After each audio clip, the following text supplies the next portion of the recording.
Hello વિદ્યાર્થી મિત્રો, કેમ છો? મજામાં ને? આપણે આવર્તક કોષ્ટક પીરિયોડિક ટેબલ એમાં ભૌતિક ગુણધર્મોમાં આવર્તી વલણ વિશેની વાત કરીએ છીએ. જો તમે છેલ્લા ત્રણેય લેક્ચરથી આ વસ્તુ શીખી રહ્યા છો સ્ટેપ બાય સ્ટેપ. પહેલું વલણ આપણે કોના વિશેની વાત કરી તો કે પરમાણુની ત્રિજ્યા વિશેની વાત કરી. ત્યાર પછી કોની વિશે વાત કરી તો કે આયોનની ત્રિજ્યા વિશે વાત કરી. તો કે મિત્રો એ લેક્ચરની અંદર આપણે પરમાણુની ત્રિજ્યા અને આયોનની ત્રિજ્યામાં જે વલણ તમને જોવા મળે એના લગતા એમસીક્યુ ની વાત કરી. ધાતુ અધાતુ ની આધારે ધાતુપણાના ગુણધર્મોમાં વધતો ક્રમ ચડતો ક્રમ એવા એમસીક્યુ ની જે છે આપણે ડિસ્કશન કરી લાસ્ટ લેક્ચરની અંદર. ક્લિયર મિત્રો? તમે મિત્રો એક એક પોઈન્ટ ખૂબ શાંતિથી સમજી રહ્યા છો. આ ચેપ્ટર જે છે મિત્રો ખાસ અગત્યનું છે. મેં તમને દરેક લેક્ચરની અંદર ખૂબ ઇમ્પોર્ટન્ટ થી આ વાત જે કરું છું. એમાં મિત્રો આજે એક આપણે નવા જ ભૌતિક ગુણધર્મની ડિસ્કશન કરવા જઈ રહ્યા છીએ. મિત્રો આ ગુણધર્મ આપણે સમજવો હોય આયનીકરણ એન્થાલ્પી, આયોનાઇઝેશન એન્થાલ્પી, તો તમને પરમાણુય ત્રિજ્યા ઉપરાંત આયોનિક ત્રિજ્યા વિશેનો ખ્યાલ હોવો જોઈએ. કારણ કે એ બંને ટોપિક આ ટોપિકની અંદર અસર કરશે. તો મિત્રો જૂની બે લેક્ચરની બે વાત આપણને યાદ હોવી જોઈએ અને ક્લિયર હોવી જોઈએ.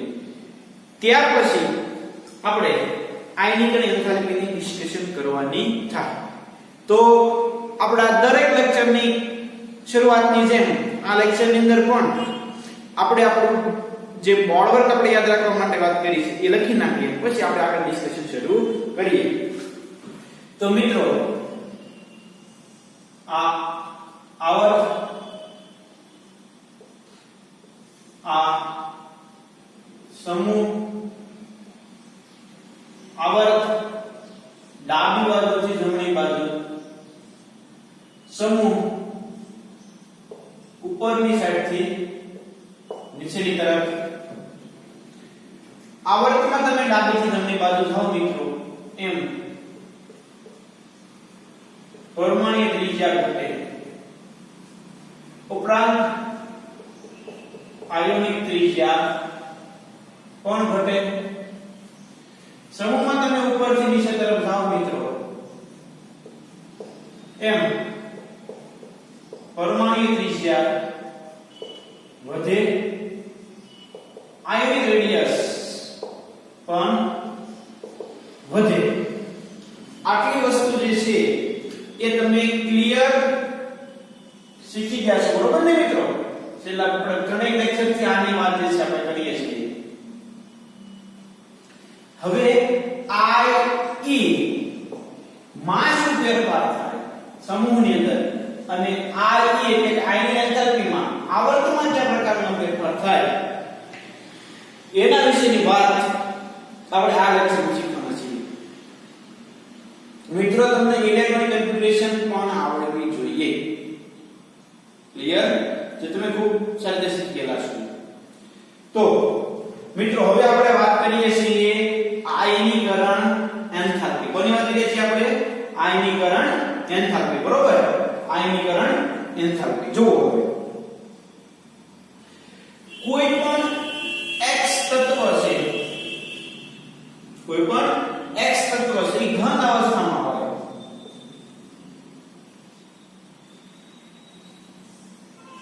એને મિત્રો તમારે વાયુ અવસ્થામાં લઈ જવાનું. શેમાં લઈ જવાનું? વાયુ અવસ્થાની અંદર. એટલે કે કોઈ પણ ઘન પદાર્થનું ડાયરેક્ટ વાયુ પદાર્થની અંદર રૂપાંતરણ થાય તો એ પ્રક્રિયાને ઊર્ધ્વપાતન કહેવાય.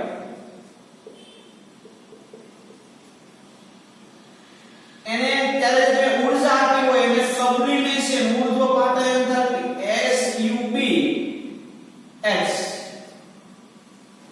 કે તમે જે ઊર્જા આપી હોય એને ઊર્ધ્વપાતન એન્થાલ્પી સબ્લિમેશન એનર્જી જે છે એ કહેવામાં આવે. કોઈ પણ તત્વ એ કઈ અવસ્થામાં હોય મોસ્ટલી તો ઘન અવસ્થામાં હોય એને શેમાં લઈ જવાનું વાયુ અવસ્થાની અંદર. હવે મિત્રો આ જે x તત્વ છે એની બાહ્યતર કક્ષામાંથી એક ઇલેક્ટ્રોનને દૂર કરવો છે અને આપણે એને ધન આયન બનાવવો છે. આપણે શું કરવું છે? એક ઇલેક્ટ્રોનને દૂર કરવો છે. એ જે વાયુ સ્થિતિમાં રહેલું તત્વ છે એને. તો મિત્રો અહીંયા જે તમે એન્થાલ્પી આપશો એ એન્થાલ્પીને કહેવાશે આયનીકરણ એન્થાલ્પી. શું કહેવાશે એને? આયનીકરણ એન્થાલ્પી. આ એન્થાલ્પીને શું કહેવાશે મિત્રો? આયનીકરણ એન્થાલ્પી. કવે ખ્યાલ પડે છે? તો આયનીકરણ એન્થાલ્પીની વ્યાખ્યા શું થાય ભાઈ? તો પહેલી શરત એની એ કે તત્વ એ વાયુ સ્થિતિમાં હોવું જોઈએ. તો વ્યાખ્યા આવી થાય મિત્રો કે વાયુરૂપ સ્થિતિમાં રહેલા તત્વની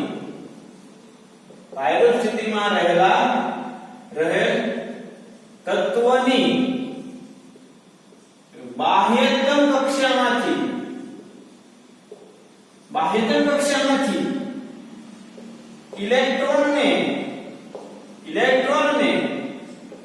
દૂર કરવા માટે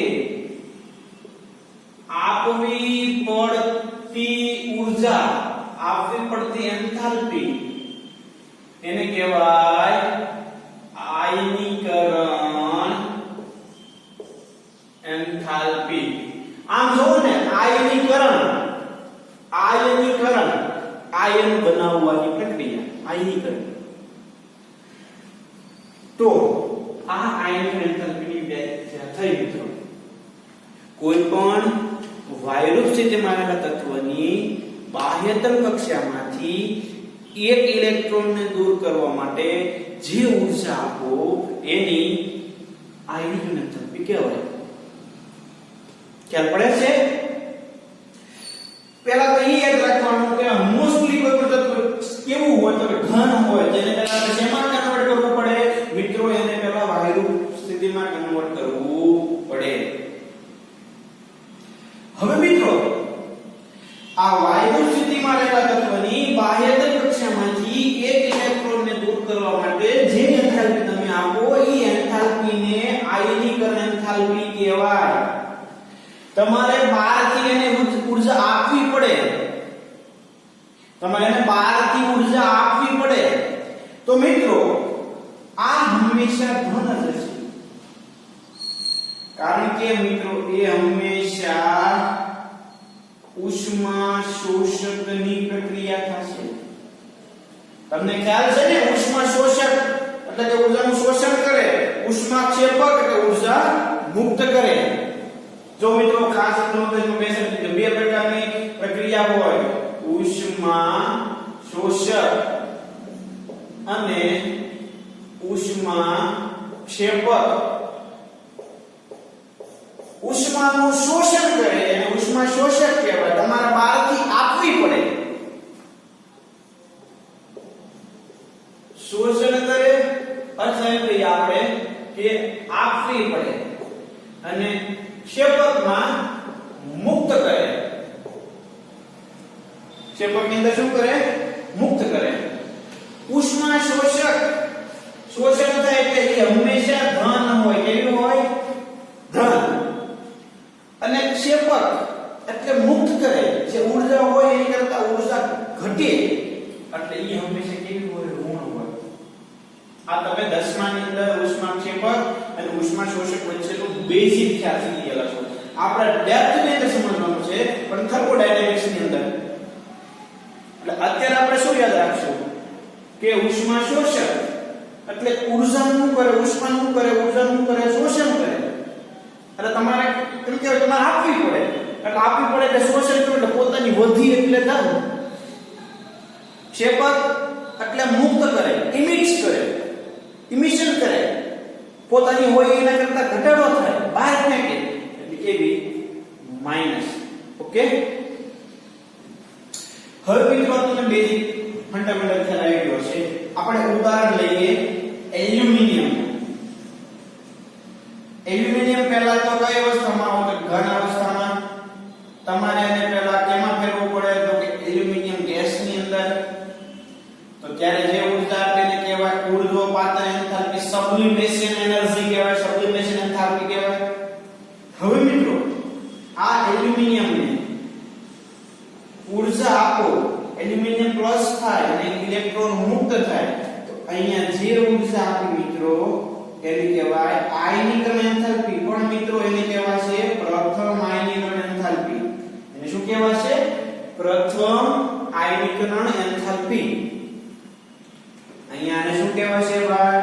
તો કે પ્રથમ આ એટલે આયનીકરણ, આયનાઇઝેશન, આયનીકરણ ઈ એટલે એન્થાલ્પી. એને કહેવાશે પ્રથમ આયનીકરણ એન્થાલ્પી. તો મિત્રો આને કહેવાય તટસ્થ પરમાણુ. તટસ્થ.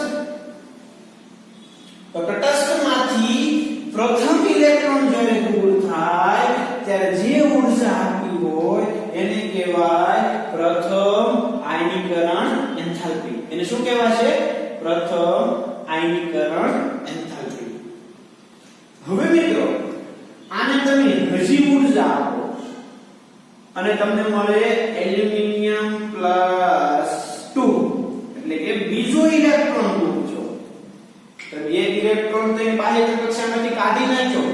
આની ઇલેક્ટ્રોન કન્ફિગ્યુરેશન શું થાય ભાઈ? એલ્યુમિનિયમની તો કે 3s2 3p1. તો અહીંયા ઇલેક્ટ્રોન કન્ફિગ્યુરેશન એને શું થઈ ગયું ભાઈ? તો કે 3s2 3p1 સોરી 3p0 એટલે થઈ ગઈ 3p0. કારણ કે એક ઇલેક્ટ્રોન p કક્ષકમાંથી દૂર કર્યો, કાઢ્યો. અહીંયા એની ઇલેક્ટ્રોન કન્ફિગ્યુરેશન શું થઈ ગઈ ભાઈ? તો કે ns1. આ +1 માંથી +2 જ્યારે છો, +1 માંથી +2 જ્યારે છો ત્યારે જે ઊર્જા આપી હોય એ +2 માં કન્વર્ટ કરવા માટે મિત્રો એને કહેવાય છે આયનીકરણ એન્થાલ્પી. તો કહેવાય જ તે, પણ બીજો ઇલેક્ટ્રોન દૂર છો તેને કહેવાય છે દ્વિતીય આયનીકરણ એન્થાલ્પી. શું કહેવાય છે ને? દ્વિતીય આયનીકરણ એન્થાલ્પી. હવે મિત્રો હજી એલ્યુમિનિયમમાં જે 3s1 છે એમાંથી એલ્યુમિનિયમ +3 થાય પ્લસ ઇલેક્ટ્રોન એક દૂર થાય, અહીંયા 3s0 થાય. તો મિત્રો અહીંયા જે એન્થાલ્પી આપી હોય એને I ડેલ્ટા S સફિક્સમાં સ્થિર લખાય. તો મિત્રો આને કઈ એન્થાલ્પી કહેવાય ખબર? તૃતીય આયનીકરણ એન્થાલ્પી. તો આ એક ઉદાહરણ છે મિત્રો કે એલ્યુમિનિયમ માંથી એલ્યુમિનિયમ +3 થાય ત્યારે એલ્યુમિનિયમ ગેસ માંથી પહેલો ઇલેક્ટ્રોન દૂર કરો એટલે પ્રથમ આયનીકરણ એન્થાલ્પી, બીજો ઇલેક્ટ્રોન દૂર કરો એટલે દ્વિતીય આયનીકરણ એન્થાલ્પી, ત્રીજો ઇલેક્ટ્રોન દૂર કરો એટલે તૃતીય આયનીકરણ એન્થાલ્પી. ક્લિયર? બધા જ કોન્સેપ્ટ અને તમને બધા જ ફંડામેન્ટલ જે છે આમાં ક્લિયર થવા જોઈએ. જ્યારે પ્રથમ ઇલેક્ટ્રોન દૂર થાય ત્યારે કહેવાય પ્રથમ આયનીકરણ એન્થાલ્પી, જ્યારે બીજો ઇલેક્ટ્રોન દૂર કરો તેને કહેવાય દ્વિતીય આયનીકરણ એન્થાલ્પી, જ્યારે ત્રીજો ઇલેક્ટ્રોન દૂર કરો તેને કહેવાય તૃતીય આયનીકરણ એન્થાલ્પી. ક્લિયર મિત્રો? બેઝિક વાત. હવે મિત્રો બધાનો એક એવો ગુણધર્મ હોય કે સ્થાયી થવું છે. બધાને કેવો ગુણધર્મ હોય? સ્થાયી થવાનો ગુણધર્મ હોય. એ નોકરી ધંધો હોય તો બધા માણસોને એમ એને સ્થાયી થવું હોય. તો આ તત્વોને એવો ગુણધર્મ છે કે એને સ્થાયી થવું છે. હું થવું છે સ્થાયી, સ્ટેબલ. એ એસ આરામવાળી જિંદગી એને જીવી છે. તો શું કરવું પડે? તો શું થાય? તો કે મિત્રો આપણે લિથિયમ નું ઉદાહરણ લઈએ. કોનું ઉદાહરણ લઈએ? લિથિયમ. લિથિયમ જે છે ધારો કે ગેસમાં જ છે, હું ડાયરેક્ટ ગેસમાં લઈ લઉં છું. આમાં એની ઇલેક્ટ્રોન કન્ફિગ્યુરેશન કઈ છે ભાઈ? તો કે 1s2 2s1. હવે મિત્રો આ લિથિયમ શું છે ખબર? લિથિયમ +1 થી ને એક ઇલેક્ટ્રોન ગુમાવી દે ને 1s0 1s2 અને 2s0. આ 1s એટલે કે હિલિયમ એટલે કે નોબલ ગેસ જેવી ઇલેક્ટ્રોન કન્ફિગ્યુરેશન જે છે પ્રાપ્ત કરે, પોતે કેવો થઈ ગયો? સ્થાયી થઈ ગયો. તો મિત્રો અહીંયા જે છે ને આ એક ઇલેક્ટ્રોન દૂર કરવા માટે ઊર્જા ઓછી જોઈએ. આ એક ઇલેક્ટ્રોન દૂર કરવા માટે ઊર્જા કેવી જોઈએ? ઓછી જોઈએ. ત્યાંનો ગુણધર્મ જ એવો છે. એક ઇલેક્ટ્રોન ગુમાવી ગયો અને કેવા થઈ જાવ? સ્થાયી થઈ જાવ. તો અહીંયા જે તમે એન્થાલ્પી અહીંયા જે ઊર્જા આપી એને કહેવાય આયનિક એન્થાલ્પી. અને કેવો થઈ ગયો? પોતે એક ઇલેક્ટ્રોન ગુમાવીને સ્થાયી થઈ ગયો. તમને પછી એ પણ ખબર છે મિત્રો, એ પણ ખબર હોવી જોઈએ, તમને ખબર જ છે કે s કક્ષક ઇલેક્ટ્રોન થી પૂર્ણ ભરાયેલી હોય, p કક્ષક ઇલેક્ટ્રોન થી પૂર્ણ ભરાયેલી હોય, d કક્ષક ઇલેક્ટ્રોન પૂર્ણ ભરાયેલી હોય, f કક્ષક ઇલેક્ટ્રોન થી પૂર્ણ ભરાયેલી હોય, p કક્ષક ઇલેક્ટ્રોન થી અર્ધ પૂર્ણ ભરાયેલી હોય, d કક્ષક ઇલેક્ટ્રોન થી અર્ધ પૂર્ણ ભરાયેલી હોય, d કક્ષક f કક્ષક બાકી રહ્યા f કક્ષક પણ કેવું હોય? અર્ધ પૂર્ણ ભરાયેલી હોય. તો મિત્રો આ દરેકની સ્થાયીતા કેવી હોય ભાઈ? વધુ હોય. આ દરેકની સ્થાયીતા કેવી હોય? વધુ હોય. જે તમે આગળ સેકન્ડ શીખ્યા કે કોઈ કક્ષક એ ઇલેક્ટ્રોન થી અર્ધ પૂર્ણ ભરાયેલી હોય કે પૂર્ણ ભરાયેલી હોય તો મિત્રો એની સ્થાયીતા જે છે એ સૌથી વધારે હોય. એટલે હવે જો તો આ 1s2 થઈ ગઈ, s કક્ષક પૂર્ણ ભરાયેલી છે તો એની સ્થાયીતા કેવી હોય? વધારે હોય. હવે મિત્રો ખાસ યાદ રાખજો કે આ લિથિયમ છે, લિથિયમ એવી રીતે સોડિયમ, એવી રીતે પોટેશિયમ, એવી રીતે રુબિડિયમ, સીઝિયમ. મિત્રો એ બધાનો ગુણધર્મ શું છે ખબર? એક ઇલેક્ટ્રોન ગુમાવીને સ્થાયી થઈ જવાનું. અને આ ઇલેક્ટ્રોન સહેલાઈથી દૂર થાય તો ઊર્જા કેવી જોવે? ઓછી જોવે ને. જો આ ઇલેક્ટ્રોન સહેલાઈથી દૂર ન થતો હોય તો ઊર્જા વધારે જોવે. જો ઇલેક્ટ્રોન સહેલાઈથી દૂર થાય તો ઊર્જા ઓછી જોવે. હવે મિત્રો આ લિથિયમ છે, લિથિયમ એટલે કેન્દ્રમાં ધન વિસ્ભાર. આ એની પ્રથમ બાહ્યતમ કક્ષા, આ એની દ્વિતીય કક્ષા. હવે જોજો મિત્રો આ બે ઇલેક્ટ્રોન આપણે એવું આગળ ભણી ગયા કે સતત પોતાની આ કક્ષામાં સતત ગતિ કરતા હોય, ઘૂમતા હોય. હવે મિત્રો શું થાય છે આની જુઓ કે લિથિયમ ના ઇલેક્ટ્રોન અહીંયા જે છે ગતિ કરે. આ n બરાબર 1 અને n બરાબર 2. n બરાબર 2 માં એક ઇલેક્ટ્રોન છે, આ 1s માં બે ઇલેક્ટ્રોન છે. હવે શું થાય ખબર? આ ઇલેક્ટ્રોન ને કેન્દ્ર તરફ આકર્ષાવું છે. આ જે 2s માં ઇલેક્ટ્રોન છે કેન્દ્ર તરફ આકર્ષાવું છે. પણ મિત્રો આ આગળના બે ઇલેક્ટ્રોન જે છે ને એ આ ઇલેક્ટ્રોન ને બાહ્ય પક્ષના ઇલેક્ટ્રોન ને કેન્દ્ર તરફ આકર્ષવામાં થોડો વિઘ્ન ઉત્પન્ન કરે છે, થોડો અવરોધ ઉત્પન્ન કરે છે. આ ઇલેક્ટ્રોન ને આના તરફ આકર્ષાવું છે, પણ અગાઉની કક્ષામાં ગોઠવાયેલા ઇલેક્ટ્રોન આ ઇલેક્ટ્રોનને કેન્દ્ર તરફ આકર્ષવામાં અવરોધ ઉત્પન્ન કરે છે. મિત્રો આ બે ઇલેક્ટ્રોન જે સતત ફરતા હોય એટલે અહીંયા આ બે સતત એવી શિલ્ડ જેવી રચના, એક પડદા જેવી રચના કરી નાખે કે ખરેખર આ ઇલેક્ટ્રોન ઉપર અસરકારક કેન્દ્રીય વીજભાર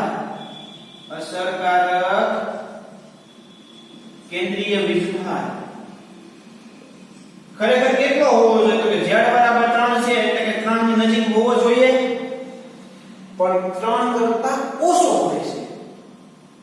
3 કરતા કેવો હોય? ઓછો હોય. એટલે આ ઇલેક્ટ્રોન કેન્દ્ર તરફ ઓછો આકર્ષાયેલો હોય આ બેની સરખામણીમાં. એટલા માટે મિત્રો આ ઇલેક્ટ્રોન સહેલાઈથી દૂર થઈ જાય. તો મિત્રો આ ઇલેક્ટ્રોનને જ આવી પડદા જેવી રચના કરી, એક આવી સ્ક્રીન જેવી રચના કરી, તેને કહેવાય શિલ્ડિંગ અસર. એને કહેવાય આચ્છાદન અસર. એને કહેવાય સ્ક્રીનિંગ ઇફેક્ટ. સ્ક્રીનિંગ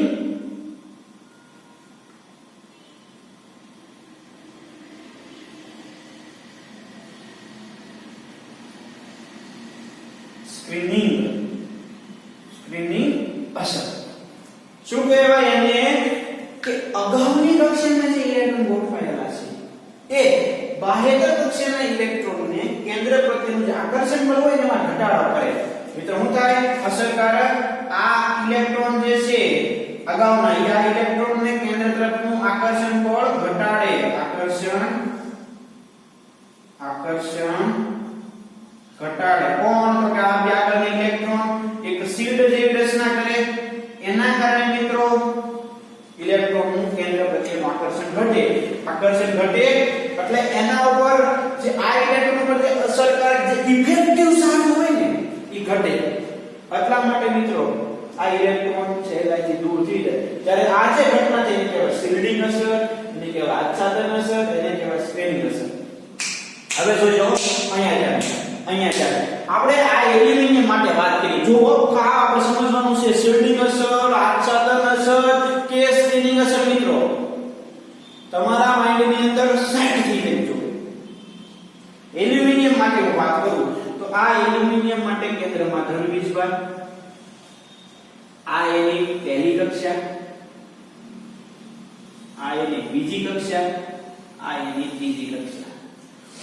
હવે મિત્રો એલ્યુમિનિયમમાં 13 ઇલેક્ટ્રોન છે એટલે પહેલા તો 2 ઇલેક્ટ્રોન અહીંયા ગોઠવાઈ ગયેલા છે એટલે આ કક્ષામાં સતત ફરતા હોય. પછી કેટલા ઇલેક્ટ્રોન? તો કે 8 1 2 3 7 અને આગળ છે અને આ એક અહીંયાથી લઈ ઇલેક્ટ્રોન તો 8 થઈ ગયા. ગણી લઈએ હો ભાઈ આપણે પાકું ગણિત આવડવું જોઈએ આપણને. 1 2 3 4 5 6 7 8 થઈ ગયા. હવે કેટલા ગોઠવવાના છે? તો કે આ એક ગોઠવવાનો હતો, આ બીજો અને એક આ ત્રીજો. કોની વાત કરીએ છીએ આપણે? આ એલ્યુમિનિયમ. કોની વાત કરીએ છીએ? એલ્યુમિનિયમની. એલ્યુમિનિયમ માટે સમજી લો, લિથિયમ માટે સમજી લો. પછી મિત્રો કોઈ પણ તમને વાત કરે કોઈ પણ તત્વ માટે તમારા માઇન્ડની અંદર દરેક કોન્સેપ્ટ ક્લિયર થઈ જશે. કોની વાત કરીએ છીએ આપણે? શિલ્ડિંગ અસર, આચ્છાદન અસર અને આયન એન્થાલ્પી વચ્ચેનો સંબંધ. હવે જુઓ મિત્રો આ ઇલેક્ટ્રોનને કેન્દ્ર તરફ આકર્ષાય છે. જો આ ઇલેક્ટ્રોનને કેન્દ્ર તરફ આકર્ષાય છે. આમ જાવું છે. પણ આ જે બ્લેક થી મેં જે ઇલેક્ટ્રોન દર્શાવ્યા ને એ ઇલેક્ટ્રોન આ ઇલેક્ટ્રોનનું કેન્દ્ર પ્રત્યેનું આકર્ષણ બળ ઘટાડે. એટલે કે અગાઉની કક્ષામાં ગોઠવાયેલા ઇલેક્ટ્રોન, આ પહેલી કક્ષા અને બીજી કક્ષામાં ગોઠવાયેલા ઇલેક્ટ્રોન, જે બાહ્ય કક્ષામાં ઇલેક્ટ્રોન ગોઠવાયેલો છે એનું કેન્દ્ર પ્રત્યેનું આકર્ષણ બળ ઘટાડે. એટલે કે મિત્રો આ ઇલેક્ટ્રોન ઉપર અસરકારક કેન્દ્રીય વીજભાર નું થાય ભાઈ ઘટે. એટલે ઇલેક્ટ્રોન કેવો થાય? સહેલાઈથી દૂર થાય. તો અગાઉના આ જે ઇલેક્ટ્રોન એક આવી શિલ્ડ જેવી રચના કરી જેના કારણે બાહ્ય કક્ષાનો ઇલેક્ટ્રોન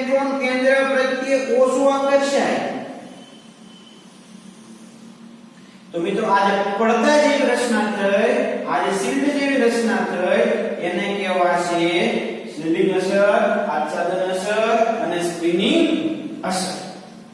ક્લિયર? એટલે કે બાહ્ય કક્ષાનું ઇલેક્ટ્રોન કેન્દ્ર પ્રત્યે ઓછો આકર્ષણ હોય, ખાસ એ રીતે સમજવાનું. હવે મિત્રો બીજું નવો કોન્સેપ્ટ ખાસ સમજવા જેવો છે કે આ પ્રથમ આયનીકરણ એન્થાલ્પી 1 2. તો હંમેશા યાદ રાખજો મિત્રો, પ્રથમ આયનીકરણ એન્થાલ્પી ઓછી છે એના કરતા દ્વિતીયક વધારે છે, એના કરતા તૃતીયક આયનીકરણ એન્થાલ્પી જે છે વધારે હશે.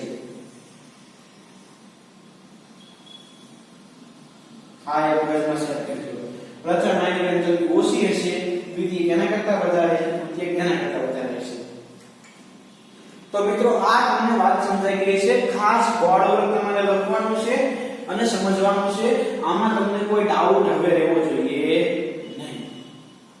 હવે મિત્રો દરેક પોઈન્ટ, દરેક જે ડિસ્કશન કરી આપણે એ ખાસ અગત્યની છે, ખાસ સમજવા જેવી છે. એનો કોન્સેપ્ટ આપણે MCQ સોલ્યુશન ની અંદર કરવાના છે. હવે આ જો આપણે ક્લિયર થઈ જાય પછી આપણે એક પછી એક શાંતિથી દરેક ટોપિક જે છે એ સ્લાઇડ થી સમજતા જઈએ અને આપણા મગજની અંદર આપણો કોન્સેપ્ટ જે છે બંને એટલો શાર્પ કરતા જઈએ. ઓકે મિત્રો? તો હવે આપણે વાત કરીએ સ્લાઇડ થી આયનીકરણ એન્થાલ્પી. તો જો તત્વોની ઇલેક્ટ્રોન ગુમાવવાની વૃત્તિના જથ્થાત્મક માપનને આયનીકરણ એન્થાલ્પી વડે દર્શાવે. તત્વોની ઇલેક્ટ્રોન ગુમાવવાની, મિત્રો ઇલેક્ટ્રોન ગુમાવે છે, ઇલેક્ટ્રોન ગુમાવે એટલે ધન આયન બને. લાસ્ટ લેક્ચર યાદ કરો, બરોબર? ધરા અવસ્થામાં રહેલા, જો ખાસ મેં કે સમજજો, ધરા અવસ્થામાં રહેલા એટલે કે સ્થાયી અવસ્થામાં રહેલા વાયુમય, અંડરલાઈન કરજો, વાયુમય તટસ્થ પરમાણુમાંથી એક ઇલેક્ટ્રોન દૂર કરવા માટે જરૂરી ઊર્જાને કહેવાય આયનીકરણ એન્થાલ્પી. બરોબર? જે રીતે વાયુરૂપ સ્થિતિમાં રહેલો તો પહેલી શરત કે કેમાં હોવું જોઈએ ભાઈ? વાયુરૂપ સ્થિતિમાં હોવું જોઈએ. વાયુરૂપ સ્થિતિમાં રહેલા તત્વની બાહ્ય કક્ષામાંથી એક ઇલેક્ટ્રોનને દૂર કરવા માટે જે ઊર્જાની જરૂર પડે એને કહેવાય આયનીકરણ એન્થાલ્પી. બીજા શબ્દોમાં કહીએ તો તત્વ X માંથી પ્રથમ આયન એન્થાલ્પી નીચેના સમીકરણ વડે દર્શાવી શકાય છે. દર્શાવે છે ગેસ એક ઇલેક્ટ્રોન દૂર છો ત્યારે X પ્લસ બન્યું. આને અહીંયા દર આપણે લખ્યું છે, જો અહીં લખી નાખ્યું છે. પ્રથમ આ આયનીકરણ એન્થાલ્પીનો સિમ્બોલ છે. ખાસ યાદ રાખજો, આયનીકરણ એન્થાલ્પીનો સિમ્બોલ શું છે ભાઈ? તો કે ડેલ્ટા IS. ક્લિયર? આગળ જોઈએ હવે આયનીકરણ એન્થાલ્પી કયા એકમની અંદર મપાય? તો કે કિલોજૂલ પર મોલ. કિલોજૂલ પર મોલ અંડરલાઈન થઈ જોઈએ. મિત્રો તત્વોમાંથી બીજો સૌથી નિર્બળ રીતે જોડાયેલો ઇલેક્ટ્રોન દૂર કરવા માટે જરૂરી ઊર્જાને દ્વિતીયક આયનીકરણ એન્થાલ્પી કહેવાય. બીજો ઇલેક્ટ્રોન દૂર કરવો હોય મિત્રો ત્યારે એને કહેવાય દ્વિતીયક આયનીકરણ એન્થાલ્પી. જ્યારે ત્રીજો ઇલેક્ટ્રોન દૂર કરવો હોય, આ પ્રથમ ઇલેક્ટ્રોન દૂર થયો, આ બીજો ઇલેક્ટ્રોન દૂર થયો, આ ત્રીજો ઇલેક્ટ્રોન દૂર થયો મિત્રો, પ્રથમ ઇલેક્ટ્રોન દૂર થાય પ્રથમ આયનીકરણ એન્થાલ્પી, બીજો ઇલેક્ટ્રોન દૂર થાય દ્વિતીયક આયનીકરણ એન્થાલ્પી. એને આ રીતે દર્શાવાય. આપણે એક સાથે દર્શાવ્યું છે, એલ્યુમિનિયમ ઉદાહરણ લઈને સમજાશે, આમ એક્સલી સમજાવે છે. આમે બીજો ઇલેક્ટ્રોન દૂર થાય તો દ્વિતીયક આયનીકરણ એન્થાલ્પી ખાસ આપણે ઉદાહરણથી સમજેલા છે. ઓકે? ક્લિયર? હવે મિત્રો સમજો, ખાસ અગત્યનો પોઈન્ટ જે છે આવે છે પરમાણુમાંથી ઇલેક્ટ્રોન દૂર કરવા માટે હંમેશા ઊર્જાની જરૂર પડે છે. તમારે બહારથી ઊર્જા આપવી પડે. એટલે આયનીકરણ એન્થાલ્પી હંમેશા કેવી હશે ભાઈ? ધન હશે. તમારે બહારથી ઊર્જા આપવી પડે ઇલેક્ટ્રોનને દૂર કરવો હોય તો ભાઈ. એટલે આ ઊર્જા હંમેશા કેવી હશે? ધન હશે. તો તત્વની દ્વિતીયક આયનીકરણ એન્થાલ્પી મૂલ્ય પ્રથમ આયનીકરણ એન્થાલ્પી કરતા વધુ હોય છે. જો પ્રથમ કરતા દ્વિતીયકનું વધારે હોય, દ્વિતીયક કરતા તૃતીયકનું વધારે હોય. કેમ? તો મિત્રો આમાં તમને એટલું સમજાય કે એલ્યુમિનિયમ જે છે, એલ્યુમિનિયમ જે અહીંયા એનો Z તો 13 હશે, 12 કેટલા હશે ભાઈ? તો હવે 12 એટલે 12 ઇલેક્ટ્રોન પ્રત્યે વધારે આકર્ષેલા છે તો ઊર્જા હંમેશા શું થવાની વધવાની છે અને હવે આ 13 અને 12 જે છે કેટલા 2 ગયા થઈ ગયા આ વધારે કેન્દ્ર તરફ આકર્ષે તો ઊર્જા કેટલી વધારે જોવે ને કારણ કે અસરકારક કેન્દ્રીય વીજભાર કેવો છો વધ્યો જો અસરકારક કેન્દ્રીય વીજભાર વધ્યો એટલા માટે પ્રથમ કરતા દ્વિતીયક વધારે દ્વિતીયક કરતા તૃતીયક વધારે ક્વેશ્ચન આવી શકે કેમ પ્રથમ આયનિક એન્થાલ્પી કરતા દ્વિતીયક આયનિક એન્થાલ્પી વધારે હોય કેમ દ્વિતીયક કરતા તૃતીયક વધારે હોય તો મિત્રો ક્રમશઃ ઇલેક્ટ્રોન દૂર થતો જાય ક્રમશઃ ઇલેક્ટ્રોન દૂર થતો જાય તેમ અસરકારક કેન્દ્રીય વીજભાર જે છે વધતો જાય એટલા માટે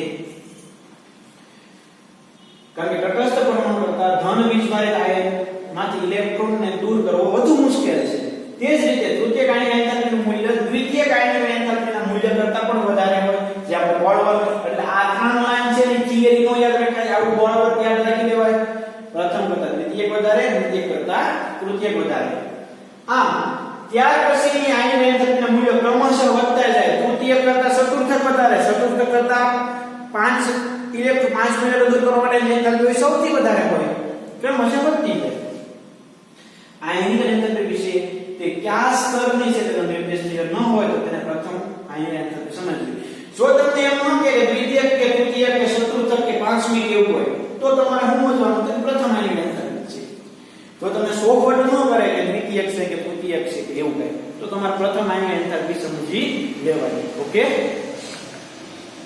હવે આપણે એક ગ્રાફ આપ્યો છે એમાં આ જે ટોચ ઉપર જે છે એમાં જો આ કે ટોચ ઉપર તમને આપેલા છે ખાસ પરમાણુ ક્રમાંક Z અને આયનિક એન્થાલ્પી વચ્ચેનો ગ્રાફ છે મિત્રો આ ટોચ ઉપર જે છે ઈ સૌથી વધારે છે એટલે કે 18મા નંબરના સમૂહના તત્વની આયનિક એન્થાલ્પી સૌથી વધારે છે મિત્રો કારણ કે એમાં શું આવેલું છે P6 મિત્રો lithium sodium potassium rubidium caesium સમૂહ 1 એની સૌથી ઓછી છે કેમ તો કે મિત્રો એમાં એની સામાન્ય ઇલેક્ટ્રોનિક કન્ફિગ્યુરેશન છે ns1 આ એક ઇલેક્ટ્રોન દૂર કરે અને પોતે આના જેવો થઈ જવાનું કે નોબલ ગેસ જેવો થઈ જવાનું વલણ ધરાવે આલ્કલી ધાતુ તત્વ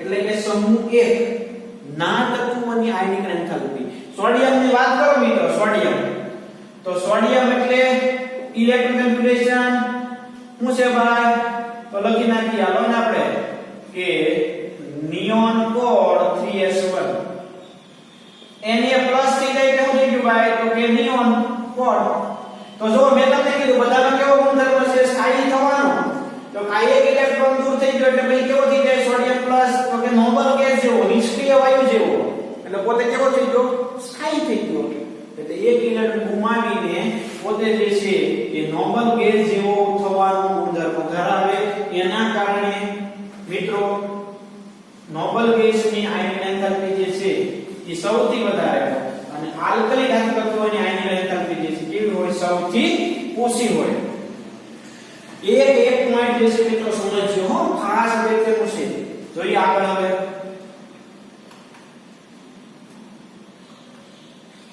આ વાત કરે છે લિથિયમ બેરિલિયમ જો અહીંયા lithium beryllium boron carbon nitrogen oxygen chlorine અને નિયોન મિત્રો આવો ક્રમ છે જો આમાં લિથિયમ પછી એના કરતા બેરિલિયમ ની વધારે બોરોન કરતા બેરિલિયમ ની વધારે પછી આના કરતા કાર્બન ની જોવો તો વધારે આવી પછી કાર્બન પછી નાઇટ્રોજન એના કરતા વધારે ઓક્સિજન કરતા નાઇટ્રોજન ની વધારે ત્યાર પછી ક્લોરીન નિયોન તમને આમ અપવાદ જોવા મળ્યા જોવો તો તમે એક એવું નિરીક્ષણ કર્યું કે ક્રમશઃ તમે આવર્તમાં ડાબી બાજુથી જમણી બાજુ જાઓ એમ આયનીકરણ એન્થાલ્પી વધતી જાય. જો તમે આવું નિરીક્ષણ કરો ગ્રાફ પરથી કે આવર્તમાં તમે ડાબી બાજુથી જમણી બાજુ જેમ તમે જાઓ, જો લિથિયમ થી નિયોન તરફ જાઓ એમ ક્રમશઃ આયનીકરણ એન્થાલ્પી વધતી જાય. એટલે મિત્રો આગળ એક પહેલો આપણું મોડલ થયું આવર્તમાં ડાબી થી જમણી બાજુ જાઓ મિત્રો એમ ક્રમશઃ આયનીકરણ એન્થાલ્પી વધતી જાય. કેમ વધી? તેનું કારણ છે પરમાણુ ત્રિજ્યા ઘટે. પરમાણુ ત્રિજ્યા ઘટે એટલે ઇલેક્ટ્રોન વધારેમાં વધારે કેન્દ્ર તરફ આકર્ષાયેલા હોય એટલે ઇલેક્ટ્રોન સહેલાઈથી દૂર થાય નહીં. એટલે એક આપણું જે બોર્ડ વર્કનો ક્વેશ્ચન માંગતી સવાલ આઉટ થઈ ગયો કે આવર્તમાં તમે ડાબીથી જમણી બાજુ જાઓ એમ આયનીકરણ એન્થાલ્પી વધે. હવે મિત્રો અહીંયા અપવાદ છે. જો કેમ ખરેખર તો બોરોન કરતા બેરિયમની ઓછી હોવી જોઈએ પણ વધારે છે. એનું કારણ છે મિત્રો આ યાદ રાખજો S2P6 D10 F14 P3 DS D5 F7. મિત્રો હિલિયમમાં આ બેરિયમમાં હોય 2s2 અને મિત્રો અહીંયા નાઇટ્રોજનની ઇલેક્ટ્રોન કન્ફિગરેશન નાઇટ્રોજનમાં હોય 2s2 2p3. નાઇટ્રોજનની કઈ હોય તો કે 2s2 2p3. બેરિલિયમની કઈ હોય ભાઈ તો કે 2s2. મેં તમને કીધું મિત્રો કે જો H2P6 D10 F14 P3 D5 F7 હોય એની સ્થાયીતા કેવી હોય વધારે હોય મિત્રો. એટલે કે સ્થાયીતા વધારે તો આપવી પડતી ઊર્જા કેવી હોય વધારે હોય. એટલે કે એની આયનિક એન્થાલ્પી કેવી હોય વધારે. સ્થાયીતા વધારેનું કારણ છે આમાં H2 છે અને આમાં શું છે ભાઈ P3. એટલા માટે મિત્રો બેરિલિયમ અને નાઇટ્રોજનમાં તમને શું જોવા મળે છે અપવાદ જોવા મળે છે. ખાસ મિત્રો દરેકની અંદર યાદ રાખજો. હવે આની પછી તમે જાઓ તો સોડિયમ, મેગ્નેશિયમ, એલ્યુમિનિયમ, સિલિકોન, ત્યાર પછી ફોસ્ફરસ, સલ્ફર, ક્લોરીન, ત્યાર પછી આર્ગોન થઈ ગયા 1 2 3 4 5 6 7 અને 8. હવે આમાં જુઓ તો જેવું વલણ તમને આ બીજા આવર્તમાં જોવા મળ્યું એવું જ વલણ તમને ત્રીજા આવર્તની અંદર જોવા મળે ભાઈ. જેવું વલણ તમને બીજા આવર્તમાં જોવા મળ્યું એવું જ વલણ તમને ત્રીજા આવર્તમાં જોવા મળે. તો આમ થાય જુઓ આ વધારે એલ્યુમિનિયમ કરતા Mg ની વધારે હોય. કેમ તો કે એમાં હોય H2. હું હોય એમાં H2. ત્યાર પછી સિલિકોન, ત્યાર પછી શું આવશે ભાઈ તો કે ફોસ્ફરસ ની વધારે, સલ્ફર કરતા ફોસ્ફરસ ની વધારે હોય. પછી ક્લોરીન અને પછી આર્ગોન.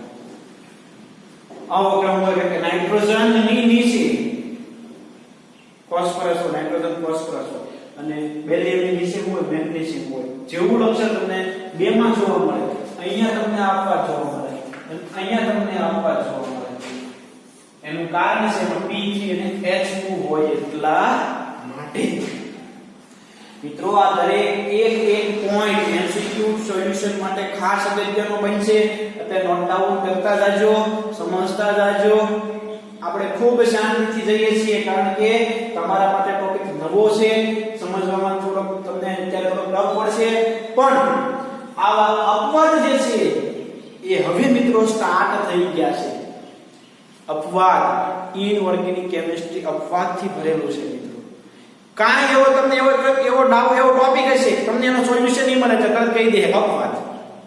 આનો સોલ્યુશન તો કે અપવાદ. કેમ અપવાદ છે ભાઈ? ઓકે આનું લોજિક છે કે આમાં H2 હોય એ સ્ટ્રક્ચર ઇલેક્ટ્રોનથી પૂર્ણ ભરાયેલી છે. આ નાઇટ્રોજન ફોસ્ફરસમાં p કક્ષક અર્ધ પૂર્ણ ભરાયેલી છે. એટલા માટે માટે આવા અપવાદ તમને જોવા મળે. મિત્રો બોર્ડ પરની એક વસ્તુ જે છે તમે નોટ ડાઉન કરતા જાજો. આ એમસીક્યુ સોલ્યુશન માટે ખાસ અગત્યનો છે ભાઈ ટોપિક. બરોબર? તો આ તમને હવે સમજાઈ ગયું હશે. આ બોર્ડ પર આ બે અપવાદ છે એના માટેનું કારણ મેં તમને કહી દીધું. કારણ કે અર્ધપૂર્ણ કે પૂર્ણ જો ભરાયેલી હોય કક્ષક તો એની સ્થાયીતા કેવી હોય? વધારે. તો એટલી તમારે આ વસ્તુ આવર્તની અંદર આવું તમને જોવા મળે એવું તમને ક્લિયર થઈ જવું જોઈએ. ડાબીથી જમણી બાજુ જાવ કેમ વધે? તો કે પરમાણુ ત્રિજ્યા ઘટે તો આની એન્થાલ્પી વધે. ક્લિયર મિત્રો? તો આ વસ્તુ તમને હવે ક્લિયર થઈ જવી જોઈએ. જોઈએ આપણે આગળની સ્લાઇડ. હવે આવર્ત માટેની વાત મિત્રો ક્લિયર થઈ. કોના માટેની? આવર્ત માટેની. બોર્ડ પર પ્રમાણે જે છે નોટ ડાઉન કરી નાખવાનું મિત્રો ખાસ. જેવું વર્ણ તમને બીજામાં જોવા મળે એવું તમને ત્રીજા આવર્તની અંદર પણ જોવા મળે. બરોબર? ક્લિયર થઈ ગયું હશે? આમાં હવે તમને કોઈ ડાઉટ હશે નહીં. જોઈએ આગળ. તો જુઓ તો આ સમૂહમાં આવ્યું લિથિયમ, સોડિયમ, પોટેશિયમ, રુબિડિયમ ને સીઝિયમ. તો ક્રમશઃ તમે જો મિત્રો તો ઘટતું જાય છે. જુઓ કેમ? તો કે કદ વધ્યું. કદ વધ્યું એટલે ઇલેક્ટ્રોનનું કેન્દ્ર પ્રત્યેનું આકર્ષણ બળ ઘટ્યું. ઇલેક્ટ્રોનનું કેન્દ્ર પ્રત્યેનું આકર્ષણ બળ ઘટે ઇલેક્ટ્રોન સહેલાઈથી દૂર થાય. સમૂહમાં ઉપરથી નીચે તરફ જાવ એમ પરમાણુય ત્રિજ્યા વધે. પરમાણુય ત્રિજ્યા વધે એટલે ઇલેક્ટ્રોન કેન્દ્રથી કેવો થતો જાય? દૂર થતો જાય. જો ઇલેક્ટ્રોન કેન્દ્રથી દૂર થતો જાય તો સહેલાઈથી ઇલેક્ટ્રોન દૂર થાય. સહેલાઈથી દૂર થાય તો ઊર્જા કેવી જોવે? ઓછી જોવે. તો મિત્રો સમૂહમાં ઉપરથી નીચે તરફ જાવ એમ આયનીકરણ એન્થાલ્પીમાં તમને ઘટાડો જોવા મળે. શું જોવા મળે તમને? ઘટાડો. એટલે કે ઘટતી જાય. જો તમને કિંમત આપેલી છે આ સમૂહ ઉપરની બાજુ, આ સમૂહની નીચેની બાજુ મિત્રો ક્રમશઃ ઉપરથી નીચે તરફ જાવ એમ આયનીકરણ એન્થાલ્પી ઘટે. કેમ આયનીકરણ એન્થાલ્પી ઘટે? તો કે મિત્રો પરમાણુય ત્રિજ્યા વધે. પરમાણુ ત્રિજ્યા વધે એટલે તો કે ઇલેક્ટ્રોન કેન્દ્રથી કેવો થાય? તો કે દૂર ગોઠવાય. ઇલેક્ટ્રોન કેન્દ્રથી દૂર ગોઠવાય તો ઇલેક્ટ્રોન સરળતાથી દૂર થાય. સરળતાથી દૂર થાય તો ઊર્જા કેવી જોવે ભાઈ? ઓછી જોવે. જો સમજવાની વસ્તુ છે ખાસ આ ઈઝી છે પણ આપણે ક્લિયર થઈ જવી જોઈએ. સમૂહમાં ઉપરથી નીચે તરફ જાઓ આયનીકરણ એન્થાલ્પી ઘટે. કેમ ઘટે? તો કે પરમાણુ ત્રિજ્યા વધે. પરમાણુ ત્રિજ્યા વધે એટલે શું થાય? તો કે ઇલેક્ટ્રોન કેન્દ્રથી કેવો ગોઠવાય? દૂર ગોઠવાય. ઇલેક્ટ્રોન કેન્દ્રથી દૂર ગોઠવાય તો શું થાય? તો કે ઇલેક્ટ્રોન સરળતાથી દૂર થાય. ઇલેક્ટ્રોન ઈઝીલી રિમૂવ થાય, ઈઝીલી દૂર થાય. તો ઊર્જા કેવી જોવે? ઓછી જોવે. ક્લિયર? આમાં મિત્રો બીજું એમ પણ કહેવાય કે ઇલેક્ટ્રોન કેન્દ્રથી દૂર ગોઠવાય સાથે સાથે જુઓ આવા પડદા વધતા જશે ને એટલે મિત્રો આપણે આગળ માટે લખી લઈશું પણ આમ જાવ ઉપરથી નીચે તરફ જાવ SE એટલે આનું સ્ક્રીનિંગ ઇફેક્ટ એટલે કે અસર SE માં વધારો થાય. સ્ક્રીનિંગ અસરમાં ક્રમશઃ શું થાય? વધારો થાય કારણ કે આવા કક્ષા ઉમેરતા જાય ને. જો આ લિથિયમ આ કેન્દ્ર બરોબર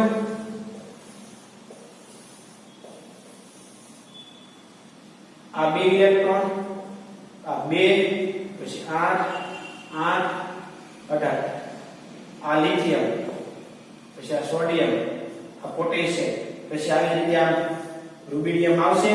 તો જુઓ તો મિત્રો આ ઇલેક્ટ્રોન ને અહીં આકર્ષાવું છે રુબિડિયમ ના ઇલેક્ટ્રોન ને પણ શું થશે તો આગળના ઇલેક્ટ્રોન આ જે 3 કક્ષાવાળા 4 વાળા શું કરશે ભાઈ?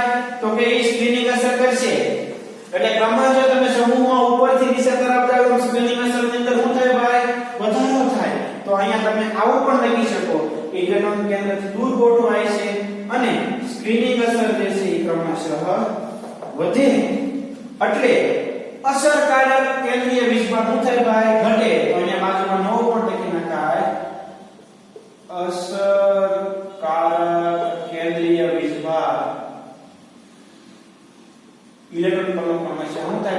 ઘટે તો એના કારણે જે છે કે પરમાણુ ત્રિજ્યા વધે અને આયનિક એન્થાલ્પી ઘટે. મિત્રો સમજાઈ ગયું છે? ખાસ કરીને સમજવા જેવી વાત છે, કારણ કે આ એક વસ્તુ ખાસ અગત્યની આવશે. સમૂહમાં ઉપરથી નીચે તરફ જાઓ એમ પરમાણુ ત્રિજ્યા વધે, સ્ક્રીનિંગ અસર વધે, કારણ કે આવા પડદા જે છે ક્રમશઃ કેવા થશે? વધતા જશે. મેં દર્શાવ્યું હતું ને એવી રીતે. ક્લિયર? ખાસ લોકો સમજવા જેવી વાત છે. કોઈ તમને હવે આમાં ડાઉટ ન રહેવો જોઈએ મિત્રો.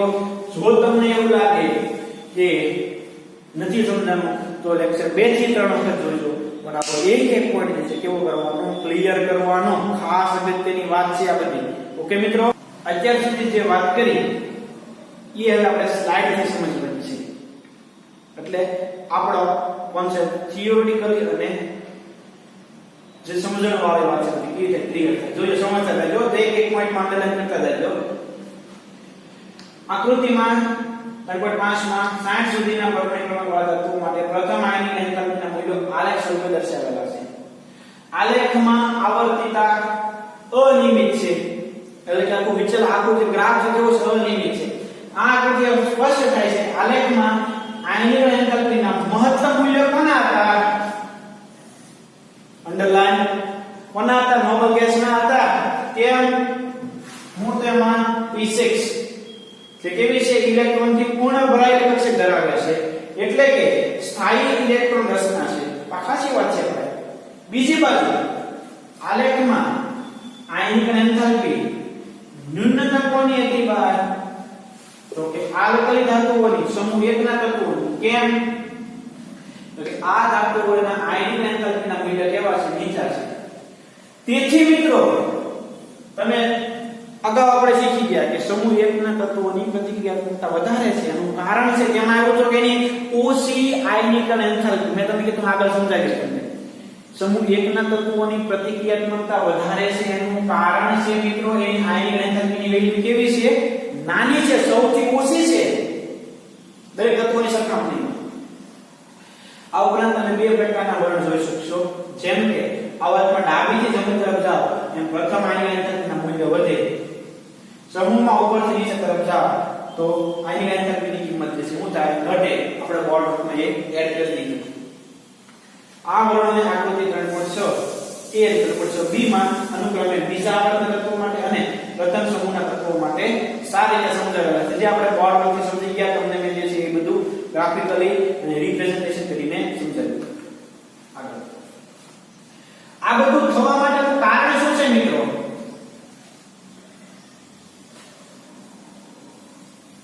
આ બધું થવા માટેનું કારણ શું છે? તો 2 કારણ છે. ઇલેક્ટ્રોનનું કેન્દ્ર તરફ આગનું આકર્ષણ અને ઇલેક્ટ્રોન વચ્ચેનું અપાકર્ષણ. આ જે અપવાદ જોવા મળે છે, જે તમને વલણ, જે અલગ અલગ વલણ અને આવર્તિતા જોવા મળે છે, એના માટે 2 કારણે ક્યાં છે ભાઈ? ઇલેક્ટ્રોનનું કેન્દ્ર તરફનું આકર્ષણ. જેમ વધારે આકર્ષણ હોય તો વધારે ઊર્જા જોવે, ઓછું આકર્ષણ તો ઊર્જા ઓછી જોવે. અને ઇલેક્ટ્રોનનું આકર્ષણ જો નજીક હોય તો ઇલેક્ટ્રોન સહેલાઈથી દૂર થાય. જેમ આ ગોળીઓ એમ અપાકર્ષણ થાય કે તમારું છે તો આ 2 ગુણધર્મના આધારે તમને ખ્યાલ પડે છે. ઇલેક્ટ્રોનનું કેન્દ્ર તરફનું આકર્ષણ, ઇલેક્ટ્રોન વચ્ચેનું અપાકર્ષણ. તમે પણ આ વાતને સમર્થન આપશો કે તત્વોની આયનિક એન્થાલ્પી અને પરમાણુ એકબીજા સાથે ગાઢ રીતે સંકળાયેલા છે. જો આવું ના આપણે આ બે સાથે સંકળાયેલ છે, પરમાણુ ત્રિજ્યા ઘટે તો વધે, આ વધે તો આ ઘટે. આ બે બાબતોને આધારે જે છે એ આપણે એ વસ્તુ સમજવી પડે. આગળ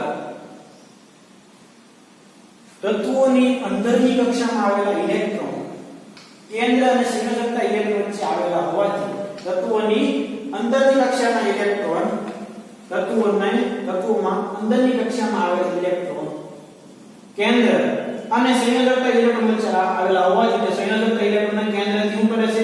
પરિરક્ષિત કરે છે, શિલ્ડ કરે છે, આવૃત કરે છે. આ અસરને શું કહેવાય ભાઈ? શિલ્ડિંગ અસર. અંદરની કક્ષામાં આવેલા ઇલેક્ટ્રોન જો અંદરની કક્ષામાં, આ બાહ્ય કક્ષાનો છે, આ અંદરની કક્ષા છે, આ બાહ્ય કક્ષાનો છે, આ અંદરની કક્ષાનો છે. તો કે તત્વોમાં અંદરની કક્ષામાં આવેલા ઇલેક્ટ્રોન કેન્દ્ર અને સંયોજકતા ઇલેક્ટ્રોન વચ્ચે, કેન્દ્ર અને સંયોજકતા એટલે કે બાહ્યતમ કક્ષાના ઇલેક્ટ્રોન વચ્ચે કેન્દ્રથી કેવા કરે છે, પરિરક્ષિત કરે છે, શિલ્ડેડ કરે છે, સ્ક્રીનિંગ કરે છે, આવરિત કરે છે. આ અસરને કહેવાય શિલ્ડિંગ અસર અથવા તો આચ્છાદન અસર અથવા તો સ્ટ્રેનિંગ અસર. શિલ્ડિંગ અસરને કારણે પરમાણુમાં સંયોજકતા ઇલેક્ટ્રોન માટે અસરકારક કેન્દ્રીય વીજભાર જે વાસ્તવિક કેન્દ્રીય વીજભાર હોવો જોઈએ એના કરતા કેવો થાય છે, ઓછો થાય છે. કીધું ને મેં કે બાહ્યતમ કક્ષાના ઇલેક્ટ્રોન પર કેન્દ્ર અસરકારક કેન્દ્રીય વીજભારમાં શું કરે ભાઈ, ઘટાડો કરે છે. હોવો જોઈએ એના કરતા કેવો હોય, ઓછો કરે. ઉદાહરણ લિથિયમનું છે.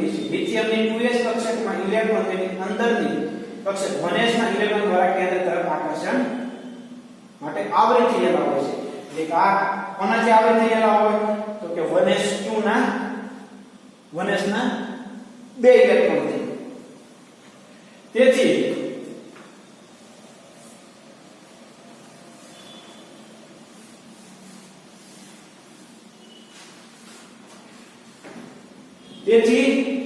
લિથિયમના સંયોજકતા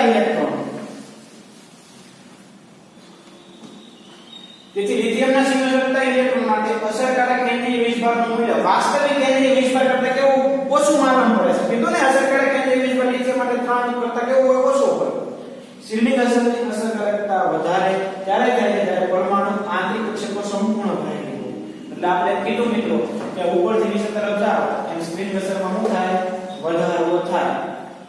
કારણ કે ઉપરથી નીચે તરફ કક્ષક કેવી હોય, વધારે ભરાયેલી હોય. મુખ્ય ક્વોન્ટમમાં કેવો થાય, વધતો જાય. આ પ્રકારની પરિસ્થિતિ આલ્કલી ધાતુઓમાં જોવા મળે છે જેમાં બાહ્યતમ કક્ષા NS એક ઇલેક્ટ્રોન હોય છે અને તેની અંદરની કક્ષામાં ઉમદા તત્વની ઇલેક્ટ્રોનની રચના હોય છે. આપણે વાત કરી ને lithium, sodium, potassium, rubidium, caesium અને ફ્રાન્સિયમ. S કક્ષકમાં દરેકની અંદર એક ઇલેક્ટ્રોન હોય અને એક ઇલેક્ટ્રોન ગુમાવ્યા તરત કેવો થઈ જાય, નોર્મલ ગેસ જેવો થઈ જાય. જ્યારે બીજા વર્ગમાં લિથિયમ થી ક્લોરીન તરફ જઈએ ક્રમશઃ ઇલેક્ટ્રોન એક જ મુખ્ય કક્ષકની અંદર 2s1 2s2 2p1 2p2 2p3 2p4 2p5 2p6 એટલે કે એક જ કક્ષાની અંદર ક્રમશઃ દાખલ થાય. એક જ ને મુખ્ય ક્વોન્ટમ છે.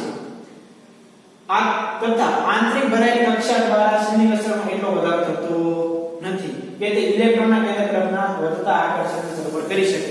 એટલે ઇલેક્ટ્રોન હાવ નજીકની ધારો કે આ બધા ઇલેક્ટ્રોન આમાં આવે, બે જ ઇલેક્ટ્રોન છે, બહાર વધી ગયા એટલે અસર કરે નહીં. બરોબર? આવી પરિસ્થિતિમાં અસરકારક કેન્દ્રીય વીજભાર દ્વારા બાહ્યતમ ઇલેક્ટ્રોન પર લાગુ પડતી આકર્ષણ અસર તેના પર લાગુ પડતી શિલ્ડિંગ અસર કરતા કેવી જાય છે, વધી જાય છે. આથી બાહ્યતમ ઇલેક્ટ્રોન વધુ મજબૂતાઈથી બંધાયેલો રહે. કોની વાત કરે છે મિત્રો? તો કે આવર્તમાં ડાબીથી જમણી બાજુ જાઓ. આવર્તમાં ડાબીથી જમણી બાજુ જાઓ. જો અહીંયા હું તમને ફોર્વર્ડ કરજો. આ એક ઇલેક્ટ્રોન, બરોબર? આ પહેલી કક્ષા, આ બીજી કક્ષા. આ બે ઇલેક્ટ્રોન છે.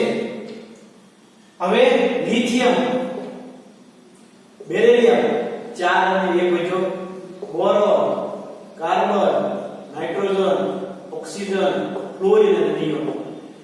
અહીંયા Za વધતો ગયો, ઇલેક્ટ્રોન ને વધતા ગયા, પણ બે જ ઇલેક્ટ્રોન છે. સ્ક્રીનિંગ અસર કેટલી રહે? કેટલી રહે? જ્યારે બાહ્ય કક્ષાના ઇલેક્ટ્રોન કેવા હોય વધારે, એટલે આ ઇલેક્ટ્રોન વધારેમાં વધારે કેન્દ્ર તરફ આકર્ષે છે. કારણ કે સ્ક્રીનિંગ અસરમાં ફેર પડતો નથી. એટલા માટે મિત્રો તમે આચ્છાદન અસર જોવા મળે આવર્તની અંદર, પણ એ પ્રભાવી થઈ શકશે નહીં. સમૂહમાં કેવી થઈ જાય છે? પ્રભાવી થઈ જાય છે, પણ આવર્તમાં સ્ક્રીનિંગ અસર પ્રભાવી નહીં થાય. પ્રમાણિકની અંદર હંમેશા તમને ઘટાડો જોવા મળશે. કારણ કે સરભર કરી શકતી નથી, બધા આકર્ષણને સરભર કરી શકે નહીં. આવી પરિસ્થિતિ અસરકારક કેન્દ્રીય વીજભાર દ્વારા બાહ્યતમ ઇલેક્ટ્રોન પર લાગુ પડતી આકર્ષણ અસર તેના પર લાગુ પડતી શિલ્ડિંગ અસર કરતા કેવી જાય છે? વધી જાય છે. એટલે અહીંયા દર્શાવ્યું છે એમાં શિલ્ડિંગ અસર નબળી રહે, એટલે ઇલેક્ટ્રોન વધારે કેન્દ્ર તરફ આકર્ષે. અહીંયા હવે મિત્રો તમે એલ્યુમિનિયમ ની વાત કરી, પછી E ની આવર્તમાં તમે આમ જતા હતા,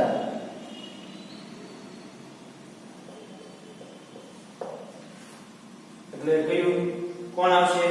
તો કે સોડિયમ, મેગ્નેશિયમ, એલ્યુમિનિયમ, સિલિકોન. ક્રમશઃ આમ તમે જાઓ મિત્રો આર્ગોન સુધી, તો શિલ્ડિંગ અસર કેવી રહે? એક જ છે ને આની માટે. તો આ ઇલેક્ટ્રોન શું થાય? વધારે કેન્દ્ર તરફ આકર્ષે છે. કે જે સ્પ્રિંગ અસર હતી હવે પછી એમાં વધારો જોવા મળશે નહીં. એટલે કે સ્પ્રિંગ અસર જેમ આવર્તના તત્વો વધે એમ નબળે પડી જાય, સમૂહમાં જે છે કેવી થાય વધે. ક્લિયર? તો અહીંયા તમે નામ લખી શકો સ્પ્રિંગ અસર ઘટતી જાય, આમાં વધતી જાય, આમાં શું થાય ઘટતી જાય. ક્લિયર? આમ આવર્તનમાં ડાબીથી જમણી તરફ આગળ વધતા તત્વોની આયનિક એન્થાલ્પીના મૂલ્યમાં વધારો થાય છે. તે જ રીતે સમૂહમાં ઉપરથી નીચે તરફ જતા બાહ્ય ઇલેક્ટ્રોન કેન્દ્રથી વધુ દૂર જાય છે તથા આંતરિક ઇલેક્ટ્રોનને કારણે કેન્દ્ર પર સ્ક્રીનિંગ અસર વધુ હોય છે. સ્ક્રીનિંગ અસરમાં વધારો છે. આવી પરિસ્થિતિમાં સમૂહમાં ઉપરથી નીચે તરફ જતા અસરકારક કેન્દ્રીય વીજભારની સરખામણીમાં સ્ક્રીનિંગ અસર વધુ મહત્વની બનતી જાય છે. સ્ક્રીનિંગ અસર વધે, અસરકારક કેન્દ્રીય વીજભાર ઘટે, બોર્ડ પર લખી નાખ્યું છે. તેથી બાહ્ય ઇલેક્ટ્રોન દૂર કરવા માટે ઓછી ઊર્જાની જરૂર પડે. આમ સમૂહમાં ઉપરથી નીચે તરફ જતા આયનિક એન્થાલ્પીનું મૂલ્ય ઘટતું જાય, સમૂહમાં ઘટે અને આમાં વધે. આ જે વસ્તુ સમજી ગયેલા છીએ મિત્રો, તમને થિયોરિટિકલ આપણે રીડિંગ કરીએ છીએ, બાકી આપણે બધી વસ્તુ સમજી ગયેલા છીએ. ઓકે, આગળ બોરોનનો અસરકારક કેન્દ્રીય વીજભાર વધારે છે, તેમ છતાં બોરોનની પ્રથમ આયનિક એન્થાલ્પીનું મૂલ્ય બેરિલિયમની પ્રથમ આયનિક એન્થાલ્પી કરતાં થોડું ઓછું છે. અપવાદ કયો યાદ છે? ભૂલાઈ ગયો? Lithium, beryllium, boron, carbon, nitrogen, oxygen, chlorine, neon. કેમ આવું? 2s2 2p3. હવે વાત કરે છે આ અપવાદ કેમ જોવા મળે છે. તો આ વસ્તુ વાંચીએ. જ્યારે આપણે એક જ મુખ્ય સંકેતનો વિચાર કરીએ તો s ઇલેક્ટ્રોન p ઇલેક્ટ્રોન સરખામણી કેન્દ્ર તરફ વધુ આકર્ષે છે. બેરિલિયમની આયનિક દૂર કરવાનો તો ઇલેક્ટ્રોન s ઇલેક્ટ્રોન, જ્યારે બોરોનમાં આયનિક એન્થાલ્પીથી દૂર કરવાનો કયો છે? p ઇલેક્ટ્રોન છે. આમાંથી p માંથી જાય, આમાંથી શેમાં ઘટક s માંથી છે. 2s ઇલેક્ટ્રોન 2p ઇલેક્ટ્રોન વધુ આકર્ષેલા હોય છે. આમ બોરોનના 2p ઇલેક્ટ્રોન બેરિલિયમના 2s ઇલેક્ટ્રોનની સરખામણીમાં આંતરિક કક્ષકો દ્વારા વધુ સ્ક્રીનિંગ અસર અનુભવે છે. તેથી બેરિલિયમના 2s ઇલેક્ટ્રોનની સરખામણીમાં બોરોનના 2p ઇલેક્ટ્રોન સહેલાઈથી દૂર થઈ શકે છે. મિત્રો, sp2 નો સ્ક્રીનિંગ અસરનો ક્રમ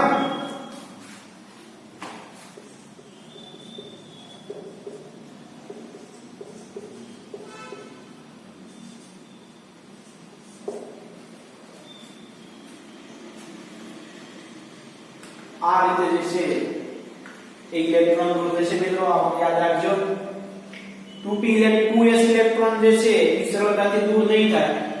sp ઇલેક્ટ્રોન સહેલાઈથી દૂર થશે, કારણ કે એનો જો આવો ક્રમ છે sp2 સ્ક્રીનિંગ અસરનો sp2.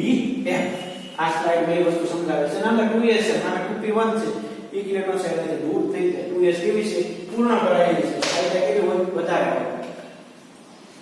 આમ બેરિલિયમની સરખામણીમાં બોરોનની પ્રથમ આયનિક એન્થાલ્પી મૂલ્ય ઓછું છે. બીજી અનિયમિતતા આપણે ઓક્સિજન તથા નાઇટ્રોજનની પ્રથમ આયનિક એન્થાલ્પી વચ્ચે જોવા મળશે. નાઇટ્રોજનની પ્રથમ આયનિક એન્થાલ્પીનું મૂલ્ય કરતાં ઓક્સિજનની આયનિક એન્થાલ્પીનું મૂલ્ય કેવું છે? ઓછું છે. આમ થવાનું કારણ નાઇટ્રોજનની ત્રણેય બાહ્ય 2p કક્ષકો 2p ઇલેક્ટ્રોન જુદી જુદી p કક્ષકોમાં વિતરિત થયેલા છે મૂળના નિયમ પ્રમાણે. જ્યારે ઓક્સિજનમાં ચારે p 2p ઇલેક્ટ્રોન 2 ઇલેક્ટ્રોન એક જ 2p કક્ષકમાં ભરાયેલા છે, 2p4 છે. એટલે તમારે આમ પણ તમે સમજી શકો કે આમ એક એક ઇલેક્ટ્રોન ગોઠવાયેલા છે. જ્યારે ઓક્સિજનની અંદર